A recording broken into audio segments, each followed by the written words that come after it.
Trophy ছাড়াই শুরু হয়ে গেছে বিপিএল। তবে আপনি জানলে চমকে যাবেন যে বিপিএল ইতিহাসের সেরা ট্রফি হতে যাচ্ছে এটি। হীরা দিয়ে তৈরি হচ্ছে বিপিএল এর ট্রফি এবং চেঞ্জ হয়েছে অনেক কিছুই। 32 লাখ টাকায় এই ট্রফিটি তৈরি করে নিচ্ছে বিসিবি, তাও সেটা দুবাই থেকে। হ্যাঁ দর্শক, বিদেশ থেকে বিপিএল এই ট্রফি আনা হচ্ছে। আপনি এই ট্রফিটাকে দর্শে কত দিবেন?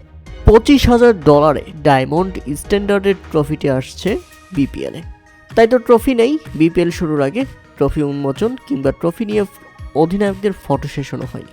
তবে ট্রফি না থাকলেও নতুন এই ট্রফির ছবি সামাজিক যোগাযোগ মাধ্যমে বেশ সাড়া ফেলেছে। বিপিএল এর নতুন ট্রফি, যেটা আগের হারিকেন মার্কা ট্রফির থেকে বেশ আকর্ষণীয়। এই ট্রফিতে ডায়মন্ড খচিত থাকবে, ওই যে বললাম। তাই তো এই ট্রফিটি বানাতে খরচ হচ্ছে বিসিবির $25,000, যা বাংলাদেশি টাকায় প্রায় 32 লাখ টাকা। প্রিয় দর্শক, এই ট্রফি সম্পর্কে আপনাদের মতামত অবশ্যই আমাদের কমেন্ট করে জানাবেন।